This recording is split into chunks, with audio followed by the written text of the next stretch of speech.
mo. Ikaw naman, Chiki. Di ba sinabi ko sa'yo, bantayan mo tong alaga mo? Ay, Mama Janet, hindi naman po talaga kami nagsimula nun eh. Si Celine po talaga eh.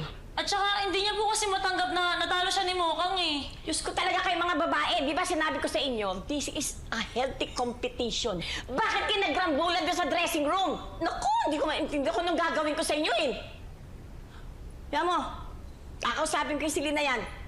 Sorry po talaga, Mama Janet. Di na po mauulit. Naku, kung hindi ka lang in demand sa mga customer. Sige na, mag-ayos ka na at marami doon nakapila. Bantayan mo yan, ha? Pero, Bessie, ang galing mo kanina. Para kang action star. Mabuti nga kasampulan ko yung mga yan. Kala nila, ha? Kaya nga eh. Ikaw, Celine, ha? Sumusobra ka na kay Monique, ha? Hinahayaan ko lang yung ugali mo sa pambubuli niyo, eh. Pati kayo! Lahat kayo! Ang hihilig yung mambubuli. Bakit? Magaganda kayo? Magagaling na kayo? Ikaw! Dahil star ka, ang dami nagre-reklamong baguhan sa'yo dahil sa pambubuli mo. Ngayon lang kita pagsasabihan. Dahil dyan sa kagagahan mo, mawawala na yung pagiging star mo. Napatunayan ni Monique na kayang-kaya kanyang palitan. Hindi lang yung pagiging star mo ang mawawala sa'yo. Pati ang trabaho mo. Kayong lahat! Mawawalan kayo ng trabaho, tatanggalin ko kayo!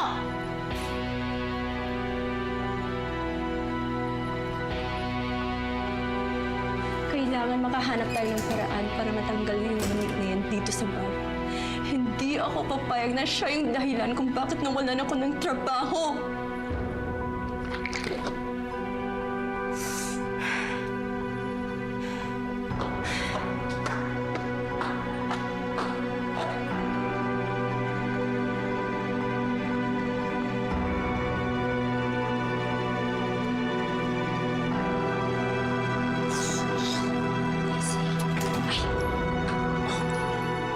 Ano? Tulog na ba? Oo, tulog na. Sige. Sige na ako na.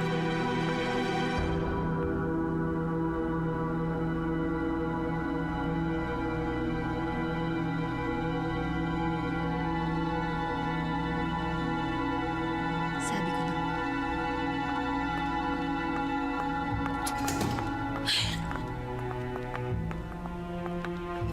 Ano?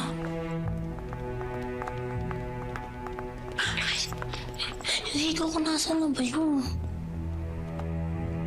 Oh, ano? Kaliwa, kaliwa.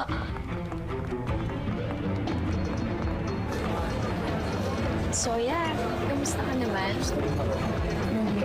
Okay lang. Okay lang ako. Vin! Ito ka! What? Nakita ko si Monique at si Chiki. Parang may mali silang ginagawa eh. Eh di alamin natin.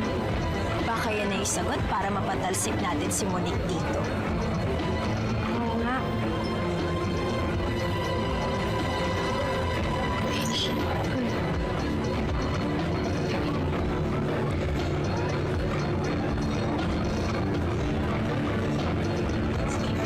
Salamat, George.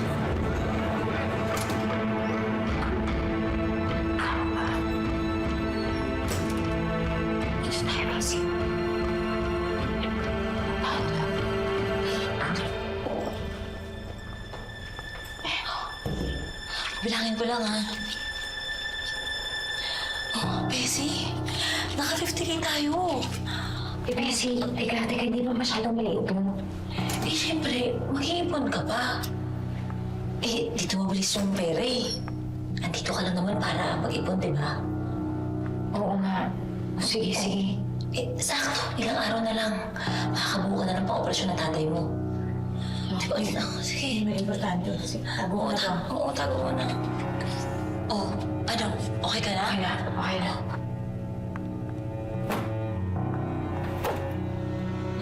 Ano yun? May tumunog. Tingnan mo nga. Tingnan mo. Wala naman dito.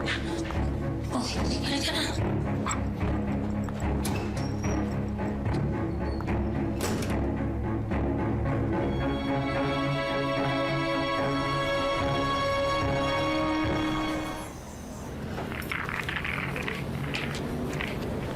Nay, ginabit po kayo ah. Oo nga eh. Na hindi muna kami nagsara kagad, nagbaka sakali kami. Baka may mga umabot ng customer, dagdag kita din eh. Ang tatay mo ba andyan ah? Wala pa po eh. Eh, si David? Wala pa rin po na eh. Simula kaninang umalis siya, di pa po kami nakikita eh. O, ganun ba? O sige, di bale. O, tuloy mo na yung pagsasara mo, ha? Sige po, Magluluto lang ako ng kakainin natin.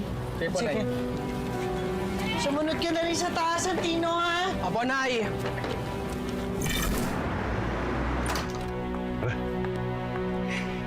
Pre, parang may problema ka.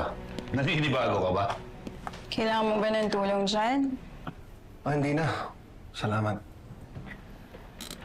Alam nyo, ewan ko ba? Hindi mawala sa isip ko na may hindi maganda nangyayari dito sa presinto. Para talagang may mali. Pare, ano bang gumugulo dyan sa isip mo, ha? Sa totoo lang, pare. Dahil siguro to dun sa hindi pagkakaroon ng opisyal na report ng proper documentation dun sa droga sinuli ko. O, yan ang gusto mong gawin. Gusto mo, punta ko si Colonel eh. Ha? Sabihin ko sa kanya na, Colonel, gustong makita ni paring Rigor yung briefcase. O, gusto mo? Wag, edi nalagot naman si Rigor nun. Hindi ngayon mando eh. Lena. Tuwing tinatanong ko si Colonel Suarez tungkol sa briefcase, ang sagot sa akin, bakit? Hindi mo ba ako pinagkakatiwalaan, di magiba? Hindi naman yan ang punto ko eh. Yung sa akin lang, gusto ko ng documentation doon sa drogang turnover ko. Pero, Rigor, mag-iingat ka. Baka kung sino makarinig sa'yo, makarating pa yung pagdududa mo kay Colonel. Oo nga, pare. Tama naman si Lena doon.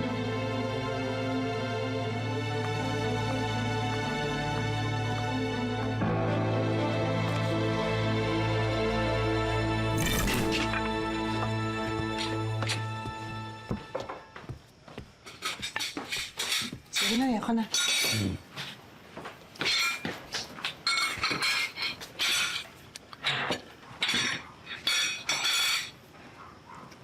Nay, Oh, Nay, kamusta po sa Ate Camille?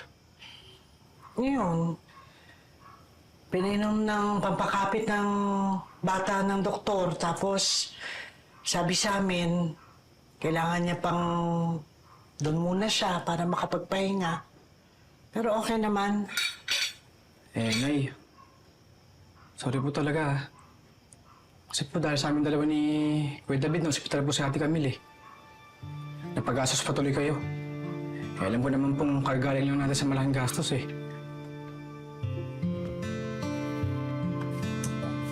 Ay, nako. Pasalamat na lang natin na walang nangyaring masama dun sa bata. Pero Santino, sana sa susunod, iwasan niyo na magkapatid na mag-away. Nadadamay din yung ibang tao eh. Mas bukod doon, di ba? Parang hindi rin naman nakakatulong. Lalo na ngayon, ang dami-dami natin pinagdadaanan. Eh, si Kuya David po kasi na eh. Siya na nga po yung nag-akit ng sakit ng ulo niyo ni tatay. Siya pa po yung mayabang umasta. Oo nga, naiintindihan ko, anak. Alam ko may punto ka. Pero sana wag mo na lang patulan minsan. Hindi sa pinagtatanggol ko ang Kuya David mo, ha? Pero kasi, di ba, wala na dito ang Kuya Tanggol mo. Tas dalawa na lang kayo magkapatid na andi dito. Huwag niyo nang dagdagan ng sakit ng ulo ko. Lalo ka na. Ha? Po, Nay. Okay na yun. Huwag mo na isipin. Sorry po talaga, Nay ah. Okay na. Kumain na tayo. Nay.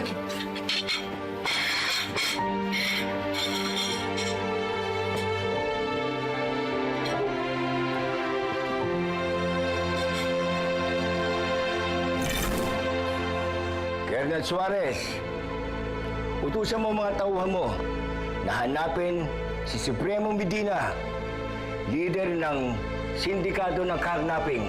Masusunod po, General. Tututukan ko ito. At yung briefcase na naglalaman ng droga, kukunin ko na. Magkita tayo. Sige po.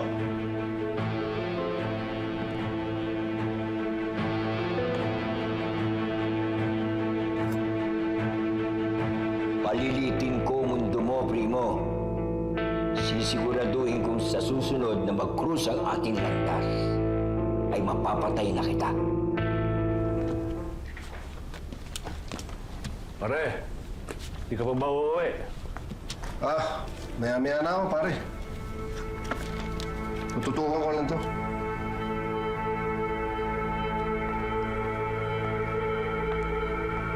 Hindi na kami ligaw ha. Sige. Sige. Ano na kami, pare? Ingat kayo, ha?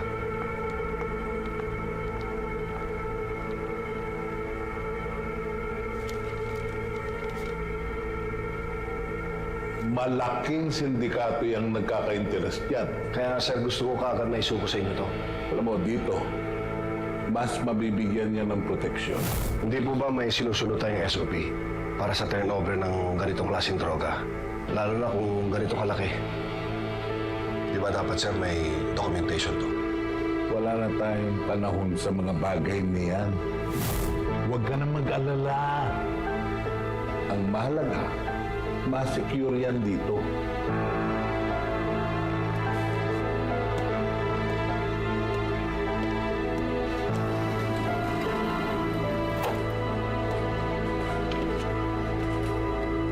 Sir, Nasaan yung briefcase na tinurnover? sir, nandito po. Kunin mo.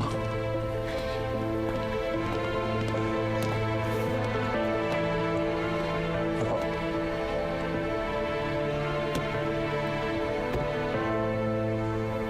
Ako na muna ang bahala rito. At siguruhin mo na walang makakaalam nito. Yes, sir.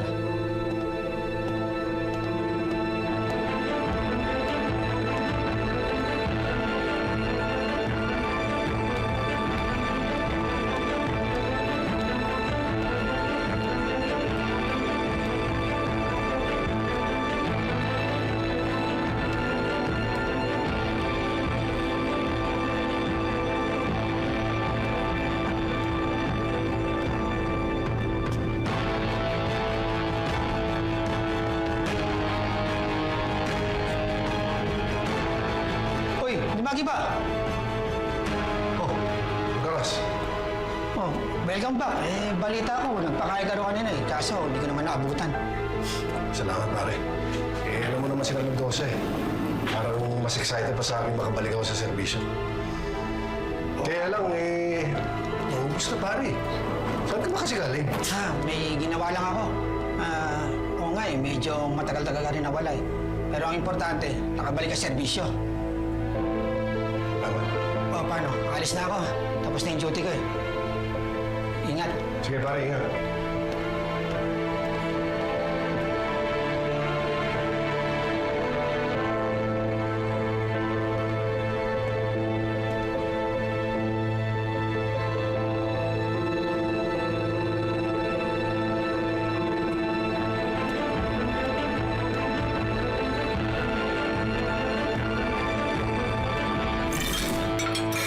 Kaya wala pang tatay mo, no? Naku, kababalik lang yun sa serbisyo. Siguradong napakaraming gawain nun. Sa bagay. Eh, si David, ang kuya mo, bakit wala pa? Baka na dumaan pa sa ospital. Taga mo nga. Tagal lang eh.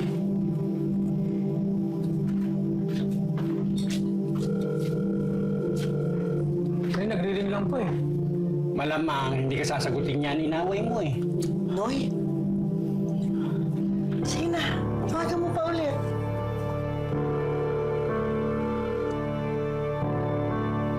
Ano? Hindi po talaga sumasagot na eh. Teka muna. Sasaglitin ko lang sandali sa ospital para matiyak ko kung ano dun mo. Samahan ko na kayo, Nay. Hindi na. kayo na bahala dito ha. Kayo na magligpit ha. Noy ha. Sandali lang ako.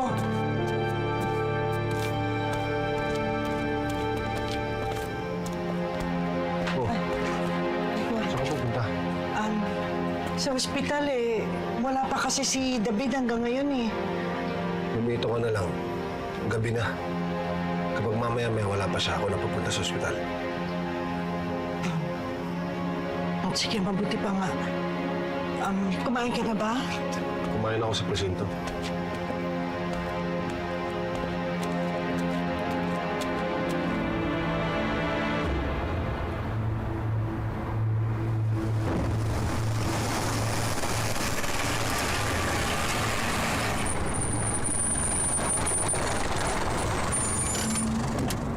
Ihanda mo sarili mo. Kukontakin kita. Gagamitin kita sa mga plano ko. Tanda mo, tayong dalawa lang nakakaalam nito. Kapag nalaman ko, nagsabi ka kahit na kanino, lalong-lalo na sa nanay mo at sa tatay mong pulis, malilintigan ka sa akin.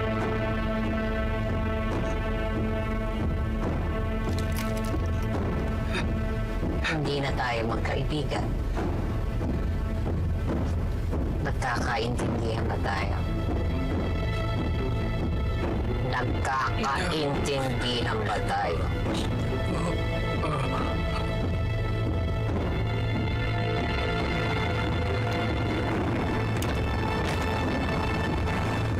Baba.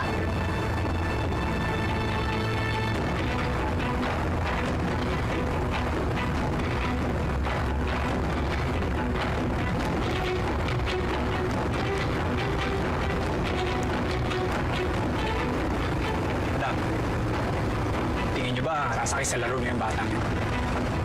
Hawak mo na yan.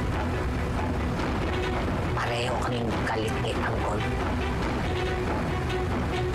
Sundan niyo si David kahit saan siya magpunta. Kopya, madam. Sige na.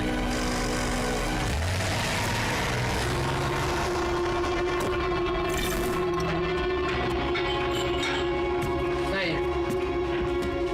Tay! Ano po?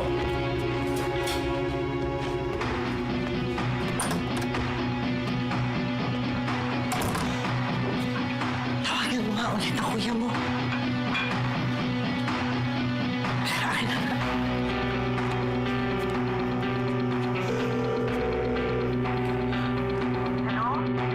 David, anak! Ano yun, Nay? Nasaan ka? Magpunta na ako ospital. Doon ako matutulog. Oh, sana nagpasabi ka man lang. Hindi namin alam kung nasan ka. Alam mo naman ang sitwasyon natin ngayon, di ba? Ito na, Nay, di ba? Okay na. Nahanap niyo na ako. Yun lang naman ang gusto ko malaman. O sige, mag-iingat ka.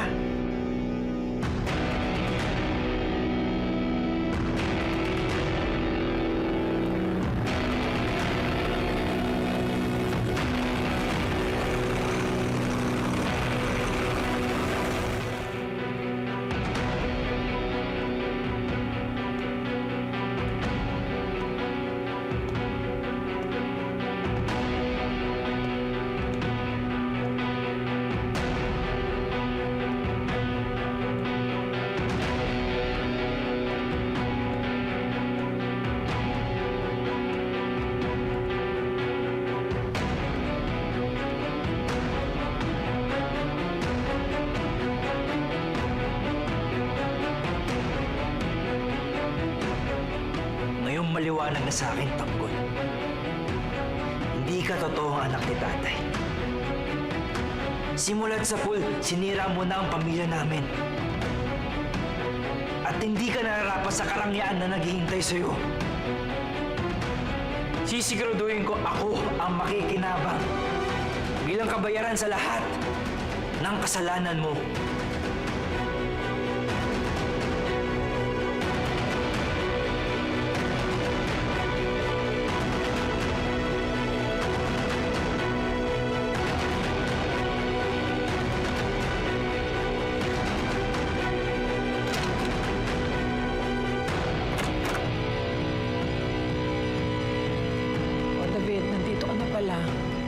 ginabi ka.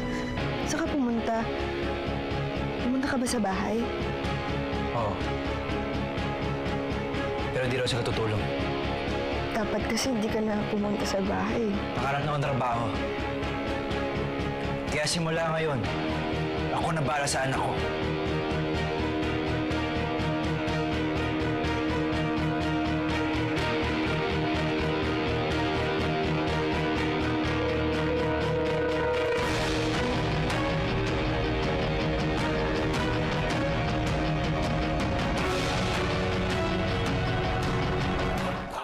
Sino mang nangangailangan sa manggaling tutulungan, tawagin lamang ang ating tagapagtanggol. Laban sa mga ganit at sinungaling humanda pagkat nandito na ang ating tagapagtanggol. Sino mang nangangailangan sa manggaling tutulungan, tawagin